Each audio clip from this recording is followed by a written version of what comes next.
গণমাধ্যম থেকে শুরু করে সামাজিক যোগাযোগ মাধ্যম সর্বত্রই এখন আলোচনার বিষয় এশিয়ার শীর্ষ ধনী ব্যক্তি মুকেশ আম্বানির ছেলের বিয়ের অনুষ্ঠান। শুক্রবার ১২ জুলাই থেকে মূল বিয়ের অনুষ্ঠান শুরু হয়েছে। এতে উপস্থিত হচ্ছেন দেশি বিদেশি স্বনামধন্য ব্যক্তি ও তারকারা। মুকেশ আম্বানির মোট সম্পদের পরিমাণ $260 বিলিয়ন।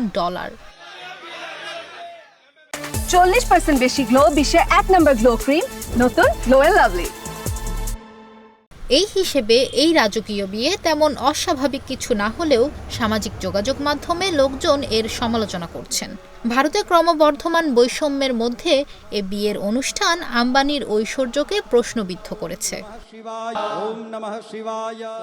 আম্বানির ছোট ছেলে অনন্ত আম্বানি, বিজনেস টাইকুন বীরেন মার্চেন্ট ও শায়লা মার্চেন্টের মেয়ে রাধিকা মার্চেন্টের বিয়ের অনুষ্ঠান হচ্ছে মুম্বাইতে।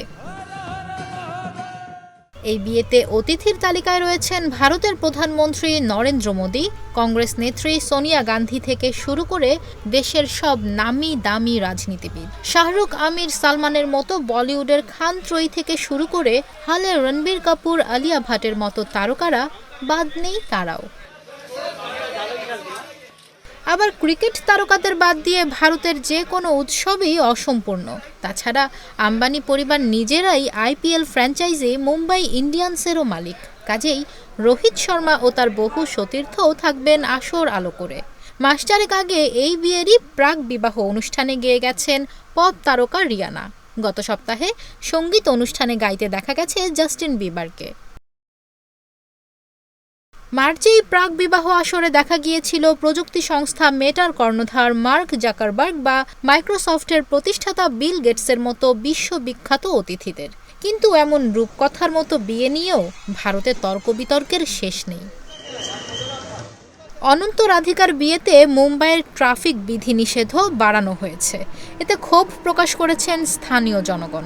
এদিকে শুক্রবারই আম্বানির ছেলের বিয়েতে গণমাধ্যমের প্রবেশ সীমিত করে দেওয়া হয়েছে। অনেক উৎসাহীকে ভেন্যুর বাইরে থেকে বৃষ্টির মধ্যে ছাতা মাথায় নিয়ে ছবি তুলতে দেখা গেছে। ভারতের মতো একটা দেশে ছোট ছেলের বিয়েতে এভাবে অর্থ খরচ করে মুকেশ আম্বানি একটা কুরুচিকর কাজ করলেন, নাকি দেশের অর্থনীতিতে একটা নতুন পথের দিশা দেখালেন, তা নিয়েও কিন্তু ভারতের সমাজ পুরোপুরি দ্বিধাবিভক্ত। ভারতের কমিউনিস্ট পার্টির রাজনীতিবিদ টমাস আইজ্যাক এক্সে দেওয়া এক পোস্টে লেখেন, এটি অর্থব্যয়ের কুৎসিত প্রদর্শনী। প্রবাসী ভারতীয়দের একটি প্ল্যাটফর্ম ইন্ডিয়া ফোরামসে নরওয়ে প্রবাসী একজন নারীও লিখেছেন, যেভাবে আম্বানি এখানে টাকা ওড়াচ্ছেন তা শুধু দৃষ্টিকটু ও ভালগারি নয়, গোটা বিশ্বে ছড়িয়ে থাকা ভারতীয়দের জন্য চরম অমর্যাদাকারও বটে।